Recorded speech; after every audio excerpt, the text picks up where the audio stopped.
Hello everyone, I hope you all are fine.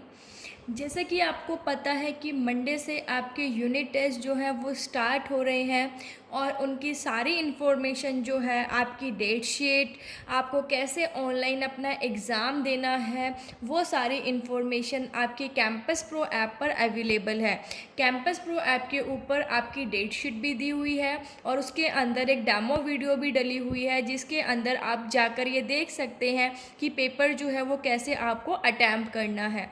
ये 20 marks का objective type जो है, इसके अंदर क्वेश्चन होंगे। ऑब्जेक्टिव टाइप टेस्ट है जिसके अंदर 4 ऑप्शंस होंगे। ठीक है, तो आपको राइट वाला जो है वो क्लिक करना है और देन सबमिट करना है।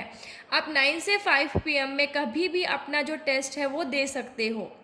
और जब आप अपना टेस्ट सबमिट करेंगे तो सबमिट करते ही आपको जो रिज़ल्ट है वो हाथों हाथ आपका रिज़ल्ट जो है वो मिल जाएगा। ठीक है, सो आपको अच्छे से प्रिपरेशन कीजिए आप अपनी। इसलिए आज हम अकाउंट्स के अंदर जो हमारे बेसिक अकाउंटिंग टर्म्स है उसके कुछ मल्टीपल चॉइस क्वेश्चन जो है वो सॉल्व करेंगे। देखिए, फर्स्ट क्वेश्चन है हमारा, current liabilities include. Current liabilities जो है वो उसके अंदर हम क्या इंक्लूड करते हैं। करंट लायबिलिटीज़ कौन सी होती है, जो हमें विद इन अ ईयर पे करनी होती है। ठीक है, बिल्स पेबल क्या हम करंट लायबिलिटीज़ के अंदर इंक्लूड करते हैं? बिल्कुल करते हैं। क्रेडिटर्स को भी इंक्लूड किया जाता है, आउटस्टैंडिंग एक्सपेंसेस को भी, और all of the above. It means जो तीनों को हम इंक्लूड करेंगे। इसका राइट आंसर क्या होगा? All of the above. Our second question is, which of the following is a capital expenditure. इनमें से जो कैपिटल एक्सपेंडिचर है वो कौन सा है? कैपिटल एक्सपेंडिचर जो है वो कौन सा खर्चा होता है जो हम फिक्स एसेट्स के लिए करते हैं। ठीक है, लैंड खरीदने के लिए, मशीनरी खरीदना, बिल्डिंग खरीदना, ये सारा हमारा कैपिटल एक्सपेंडिचर के अंदर आता है। अब wages paid for building construction, building के कंस्ट्रक्शन के लिए, ठीक है, हमने वेजेस पे किए। रिपेयर एक्सपेंसेस ऑफ बिल्डिंग और एडवर्टीजमेंट एक्सपेंसेस। देखिए, इसमें से कैपिटल एक्सपेंडिचर कौन सा है? वेजेस है। वेजेस, देखिए हमें यह कैपिटल एक्सपेंडिचर कौन से होते हैं? मैंने अभी बताया कि जो फिक्स एसेट्स को परचेज करने के लिए या उनके इरेक्शन के लिए, ठीक है, मतलब जो उनकी वैल्यू को इंक्रीज करें।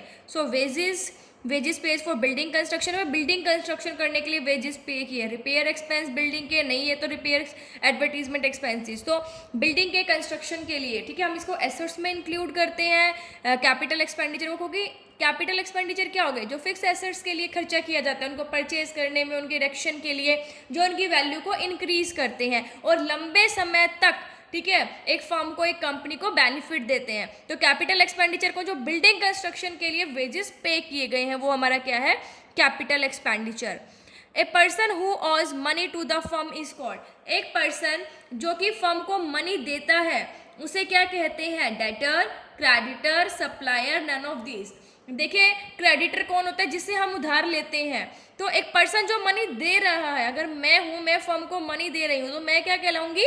डेटर। ठीक है, गुड मीन्स, गुड का मतलब क्या होता है? Commodity to be bought and sold. Commodity जो कि खरीदी और बेची जाए।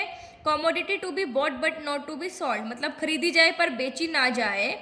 Commodity to be use as an assets, मतलब वो कॉमोडिटी जो सिर्फ एज एन एसेट यूज हो। All of the above. तो देखो, गुड क्या होता है? जो परचेज और सेल किए जाते हैं। इसका राइट आंसर क्या होगा? ए। नेक्स्ट है, trade discount is. Trade discount क्या होता है? देखिए, विच is allowed at the time of receiving the payment. वो डिस्काउंट जो कि जब हम पेमेंट रिसीव करते हैं तो उस टाइम पर दिया जाए। Which is allowed at the time of sale of good, जो गुड्स को जब हम बेचते हैं तो उस टाइम पर जो डिस्काउंट मिलता है, ठीक है, जो डिस्काउंट दिया जाता है। Which is allowed both at the time of receiving payments and sale of goods, मतलब वो डिस्काउंट जो कि जब हम पेमेंट रिसीव करें तो भी मिले और गुड्स को सेल करें तो भी। Allowed in all of the above, या इन सभी में अलाउ किया जाए वो होता है। देखिए, ट्रेड डिस्काउंट हमेशा किस पर किया जाता है? जब गुड्स को सेल करते हैं तभी ट्रेड डिस्काउंट जो है वो दिया जाता है। तो हमारा राइट आंसर क्या होगा? बी। नेक्स्ट है, कैश डिस्काउंट क्या होता है? Which is received at time of making the payment. जब पेमेंट करते हैं तो उस टाइम पर जो डिस्काउंट मिलता है, ठीक है। Which is allowed at the time of sale of goods, जो गुड्स को बेचते हैं तब। Which is received at the time of purchase of goods, जब गुड्स को परचेज किया जाता है जब।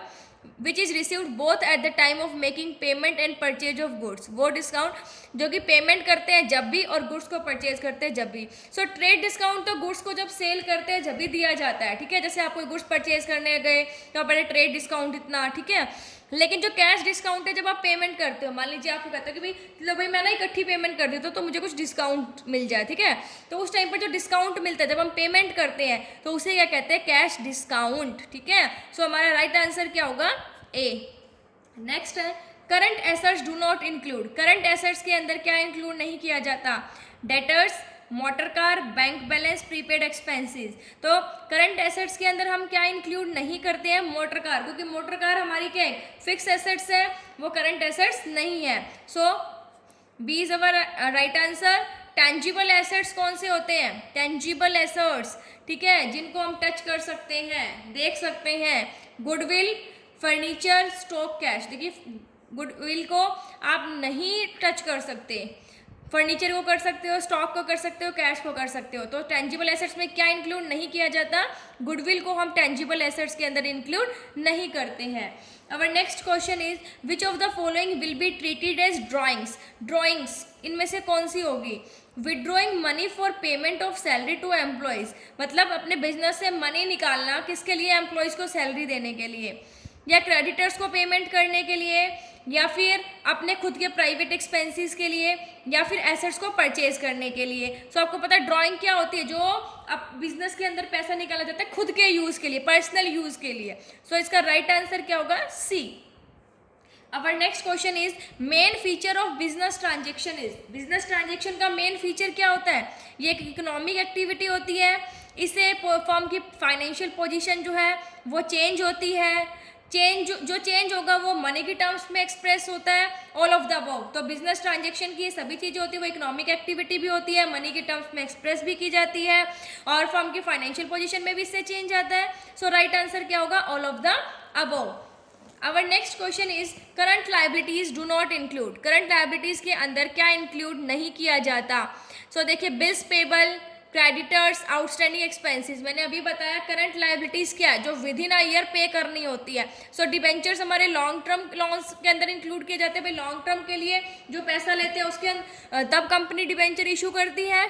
सो करंट लाइबिलिटीज के अंदर जो डिबेंचर्स है वो इंक्लूड नहीं किए जाते। नेक्स्ट है purchases refers to the buying of. Purchases का मतलब क्या है, क्या खरीदना, ऑफिस यूज के लिए स्टेशनरी, फैक्ट्री के लिए एसेट्स, गुड्स ऑफ रीसेल, भाई वापस से बेचने के लिए गुड्स खरीदना, या इन्वेस्टमेंट। तो परचेजेस के अंदर हम क्या करते हैं, परचेजेस मतलब गुड्स खरीदना किसके लिए, वापस से बेचने के लिए। So right answer is C. Our next question is the term sales is used only for the sales of। जो term sales है वो हम use करते हैं वो किस लिए होती है, only sale of blank and is never used for the sale of। और वो फिर किसके लिए, किसकी सेल के लिए दोबारा से यूज नहीं होता। देखिए मतलब सेल्स जो वर्ड है वो किसके लिए तो यूज होता है और फिर किसके लिए यूज नहीं होता। सो देखिए एसेट्स और इन्वेस्टमेंट, मतलब एसेट्स के लिए यूज होता है और इन्वेस्टमेंट के लिए नहीं। एसेट्स, गुड्स, इंटेंजिबल एसेट्स है गुड्स, गुड्स और एसेट्स। देखिए सेल का मतलब क्या है, क्या चीज़ बेचना, भाई एसेट्स को तो हम बेचेंगे नहीं, इंटेंजिबल एसेट्स को भी नहीं, किसको बेचेंगे, गुड्स को। और किसके लिए यूज़ नहीं होता फिर, एसेट्स के लिए, ठीक है, एसेट्स के लिए बेचना हम इसको ये सेल्स नहीं कह सकते। सो राइट आंसर क्या होगा हमारा, D. Next question is out of the following assets which one is not an intangible assets. इनमें से इंटेंजिबल एसेट्स कौन सा नहीं है, जिसको आप ना देख सकते हो ना टच कर सकते हो, पेटेंट्स, इन्वेस्टमेंट, गुडविल और ट्रेडमार्क, ठीक है। इनमें से कौन सा जो है वो क्या नहीं है, इंटेंजिबल एसेट्स नहीं है। इंटेंजिबल एसेट्स की बात है, सॉरी। टेंजिबल तो क्या होते हैं, हाँ जिसको आप देख सकते हो टच कर सकते हो, और इंटेंजिबल जिसको ना देख सकते हो ना टच कर सकते हो। सो इसमें से देखिए हम कि इंटेंजिबल एसेट्स कौन सा नहीं है, नहीं है मतलब जिसको हम देख भी सकते हैं और टच भी कर सकते हैं, पेटेंट्स को, इन्वेस्टमेंट को, गुडविल को, ट्रेडमार्क को। सो पेटेंट, गुडविल, ट्रेडमार्क को हम ना देख सकते हैं ना टच कर सकते हैं। इन्वेस्टमेंट को हम देख सकते हैं, टच भी कर सकते हैं, ठीक है, वही हम इन्वेस्ट करते हैं, अपना पैसा लगाते हैं, सिक्योरिटीज़ में इन्वेस्ट करते हैं। सो इन्वेस्टमेंट जो है वो इंटेंजिबल एसेट्स नहीं होती है। नेक्स्ट है at the end of financial year के एंड में, during which sale of goods was worth ₹5 lakh. भाई सेल जो थी गुड्स की वो 5 लाख की थी, क्लोजिंग स्टॉक जो वैल्यू है वो कितना है 40,000 का। सो ये एक इवेंट है, एक ट्रांजेक्शन है, इवेंट है और ट्रांजेक्शन्स भी है, none of A and B.